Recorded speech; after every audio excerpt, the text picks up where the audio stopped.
వీర్యాన్ని మనం కెమికల్‌గా అనలైజ్ చేసినప్పుడు అదొక ప్రోటీన్. సో, కోడిగుడ్డు మింగితే ఏమైతుంది? లేదా పప్పు తింటే ఏమైతుంది? అదే జరుగుతుంది. అయితే అనారోగ్యం అంటూ ఏమీ జరగదు. ఎప్పుడైనా అబ్బాయికి ఏమైనా డిసీజెస్ ఉంటే ఆ వీర్యంలో బ్యాక్టీరియా గానీ, వైరస్ గానీ ఉంటే అమ్మాయికి ట్రాన్స్‌మిట్ అయ్యే అవకాశం ఉంటుంది. అంతేగాని నిజానికి గబుక్కన మింగినప్పుడు లోపల స్టమక్‌లో యాసిడ్ ఉంటుంది. హైడ్రోక్లోరిక్ యాసిడ్ అంటారు. యాసిడ్ వల్ల ఈ బ్యాక్టీరియా, వైరస్‌లు ఇవి కూడా డిజాల్వ్ అయిపోతాయి. అవి చంపబడతాయి.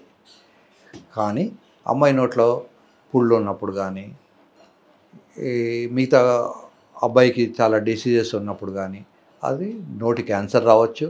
లేదా నోటి పుళ్ళ ద్వారా హెచ్ఐవి లాంటి వైరస్ శరీరంలోకి ఎంటర్ కావచ్చు. కనుక వీర్యం యాస్ సచ్ మింగడం వల్ల ఏమీ నష్టం లేదు. ఒకవేళ వీర్యం హెల్తీగా ఉంటే మింగినా నష్టం లేదు. ప్రెగ్నెన్సీ రాదు. నోట్లో సెమెన్ పడితే పొట్ట రాదు.